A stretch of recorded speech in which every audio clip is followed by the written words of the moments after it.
વડોદરા શહેરના ઓપી રોડના એક કોમ્પ્લેક્સમાં ચોથા માળે આવેલી ખાનગી ઓફિસમાં આગ લાગતા નાસભાગ મચી જવા પામી.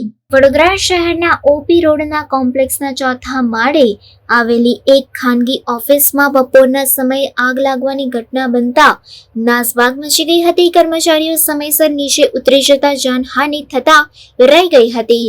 રાજવી ટાવરના ચોથે માળે આવેલી સનોઈ ઇન્ફો સોલ્યુશન નામની ઓફિસમાં બપોરે 4 વાગ્યે સ્ટોર રૂમમાં આગ લાગી ગઈ હતી.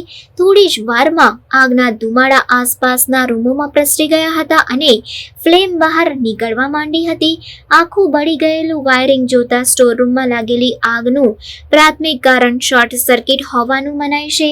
આગમાં કોમ્પ્યુટરો તેમજ અન્ય વેસ્ટ સહિતનો સામાન ખાખ થઈ ગયો હતો. ફાયર બ્રિગેડ પહોંચી ત્યારે ખૂબ જ ધુમાડો ફેલાઈ ચૂક્યો હતો, જેથી સ્મોક બહાર કાઢવાની સાથે સાથે આગ બુઝાવવાની કામગીરી કરવામાં આવી હતી. આ વખતે 10 થી 12 જણા બેસી શકે તેવા કોન્ફરન્સ હોલમાં નાસ્તાની તૈયાર ડીશો જોવા મળી હતી, જેથી કર્મચારીઓ જીવ બચાવીને બહાર દોડી ગયા હોવાનું માની શકાય છે. બનાવને પગલે મેઇન રોડ પર વાહન વ્યવહાર પણ ઠપ થઈ જતા પોલીસ હરકતમાં આવી હતી.